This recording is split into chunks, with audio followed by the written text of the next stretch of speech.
Welcome to Tradespoon Live TV. My name is Vlad Karpel, and I'm the founder of Tradespoon. And to my left, I have a friend of mine, Joe Cusick with MoneyBlock. Joe, how are you doing today? I'm good, but I'm a little worried. I'm now no longer the good friend. And a very good friend of mine. So let's start with the first segment, Wall Street week ahead. In the past week, we see a lot of volatility in the market. We have news from Greece. We have news from the European Union. So currencies and commodities have been very volatile, and one of the observations that I had is that open interest on VIX calls has subsided. So last week we ended with the leg up on SPY. We're well into the earnings seasons, and I think the theme is continuation of the earnings, but also geopolitical events that causes the oil, currencies, and commodities to fluctuate. Joe, what do you see in the market going into the next week? Yeah, I agree with you. I mean, the geopolitical components in Europe, also Asia, you know, there's a lot of economic concerns. Right now, we have crude inventories that's coming out. So you brought up the commodities, and we'll also have nat gas. We'll talk about that in a second. But just taking a look at the seasonality chart that you have, we're looking at a pretty decent range right now, and the USO is pricing in the potential to move about $2.20. And you can see right now there's about a 70% correlation to the S&Ps or to its historical moves. Crude's going to have some volatility here, Vlad. I think people are going to have to get ready for that. I know last week there was some talk early in the week that we could see this as a new bottom right now.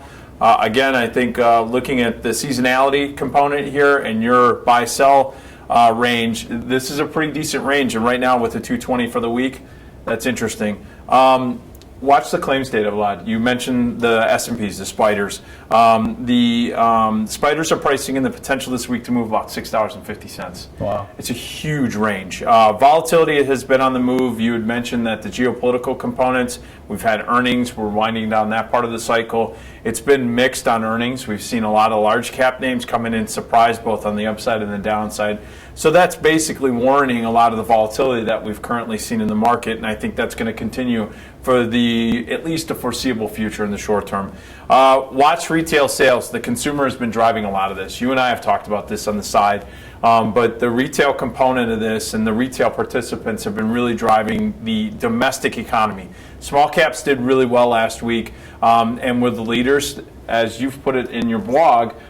They're the canary in the coal mine. If you see that the small cap stocks start to weaken here and pull back, IWM getting through that 118 level, you're going to have to really watch that. That's going to be a big red flag. But right now, they still are leading, even in this choppy environment. That's good. XRT is pricing in the potential to move $3.50. And then finally, we're going to look at nat gas. It's starting to get colder. We've had some cold weather coming in. It was unseasonably warm this weekend here in the Midwest, but UNG is pricing in the potential of a $1.25 move this week. So some interesting moves, all pricing in volatility. And again, the seasonality charts can help you give some perspective on that.